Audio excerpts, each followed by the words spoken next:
Hello, everyone, and welcome to this week's Let's Read. Of course, we're gonna continue on with Charlotte's Web. I'm sorry I haven't been on last week. I had to work, a lot of work and studying. It's kind of hectic.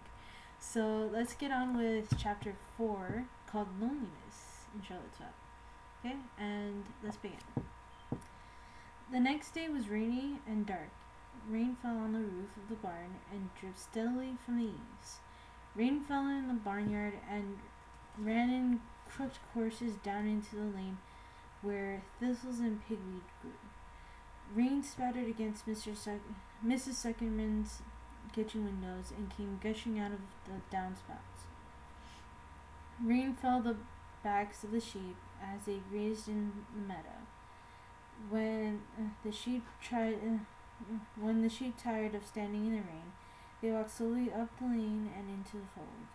Rain upset Wilbur's plans. Wilbur had planned to go out this day and dig a new hole in his yard. He had other plans too. His plans for the day went something like this: breakfast at 6:30, skim milk, crusts, middlings, bits of donuts, wheat cakes with drops of maple syrup sticking to them, potato skins, leftover custard, pudding with raisins, and bits of shredded wheat.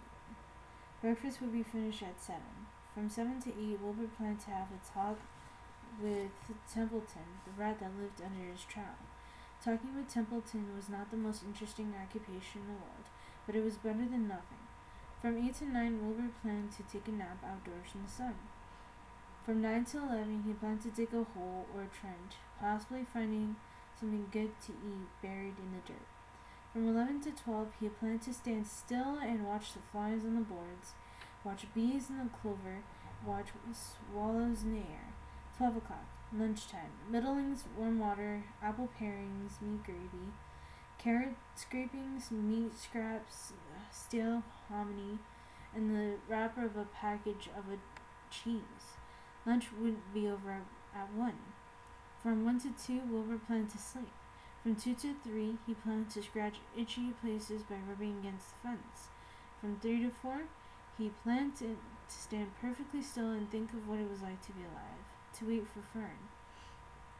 At 4 would come supper: skim milk, provender, leftover sandwich from Larry's lunchbox, prune skins, a morsel of this, a bit of that, fried potatoes, marmalade, drippings, a little more of this, a little more of that, a piece of baked apple, a scrap of upside down cake.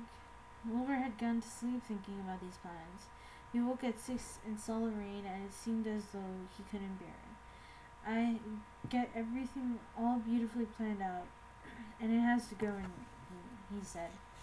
For a while he stood gloomily outdoors. Then he walked to the door and looked out. Drops of rain struck his face. His yard was colded away. His trout had an inch of rainwater in it. Templeton was nowhere to be seen.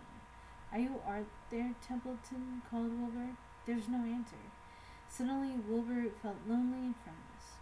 "One day just like another," he groaned. "I'm very young. I have no real friends here. In the barn it's going to rain all morning, all afternoon, and Fern won't come in such bad weather. Oh, honestly." And Wilbur was crying again, for the second time in 2 days. 6:30, Wilbur heard the banging of a pail. Larry was standing outside in the rain, stirring up breakfast. "Come on, Pig," said Larry. Wilbur did not budge. Larry dumped the slops, scraped the pail, and walked away. He noticed that something was wrong with the pig. Wilbur didn't want food. He wanted love. He wanted a friend, someone who could play with him. He mentioned this to the goose, who was sitting quietly in a corner of the sheepfold. "Will you come over and play with me?" he asked. "Sorry, Sonny, sorry," said the goose. "I'm sitting on my eggs. 8 of them. Got to keep them toasty, oasty warm. I have to stay right here. I'm no flibberty give it. I do not play when there are eggs to hatch. I'm expecting goslings." "Well, I didn't think you were expecting woodpeckers," said Wilbur bitterly. Wilbur next tried one of the lambs. "Will you please play with me?" he asked. "Certainly not," said the lamb. "In the first place, I cannot get into your pen, as I am not old enough to jump over the fence. In the second place, I am not interested in pigs. Pigs mean less than nothing to me." "What do you mean, less than nothing?" replied Wilbur. "I didn't think there's any such thing as less than nothing. Nothing is absolutely the limit of nothingness. It's the lowest you can go. It's the end of the line.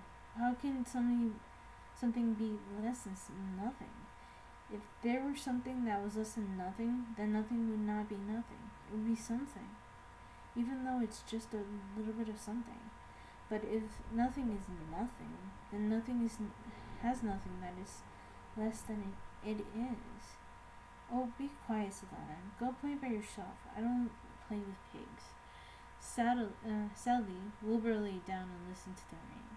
Soon he saw the rat climbing down the slanting board that he used as a stairway. "Will you play with me, Templeton?" asked Wilbur. "Play?" said Templeton, twirling his whiskers. "Play? I hardly know the meaning of the word."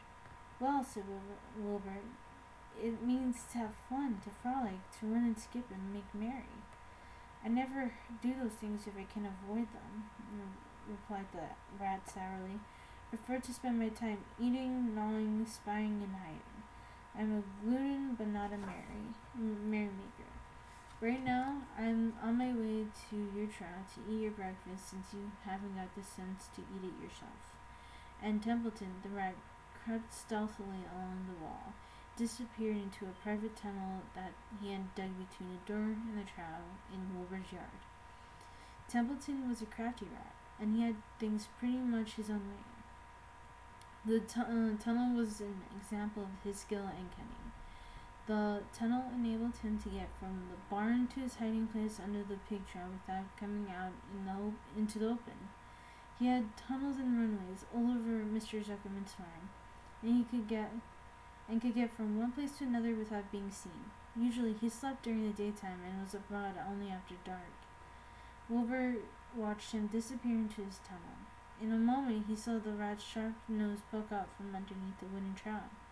Cautiously, Templeton pulled himself up over the edge of the trough. This was almost more than Wilbur could stand. On his dreary, rainy day, to see his breakfast being eaten by somebody else. He knew Templeton was getting soaked out there in the pouring rain, but even that didn't comfort him.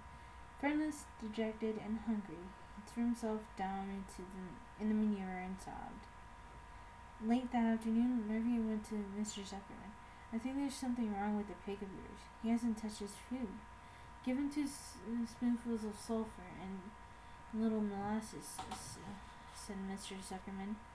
Wilbur couldn't believe what was happening to him when Murphy caught him and forced the medicine down his throat. This was certainly the worst day of his life. He didn't know whether he could endure the awful loneliness anymore.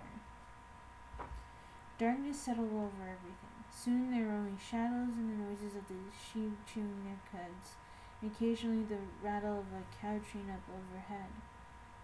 You can imagine Wilbur's surprise when, out of the darkness, came a small voice he had never heard before. It sounded rather thin, but pleasant. "Do you want a friend, Wilbur?" it said. "I'll be a friend to you. I've watched you all day and I like you." "But I can't see you," said Wilbur, to his feet. "Where are you, and who are you?" "I'm right up here," said the voice. "Go to sleep. You'll see me in the morning."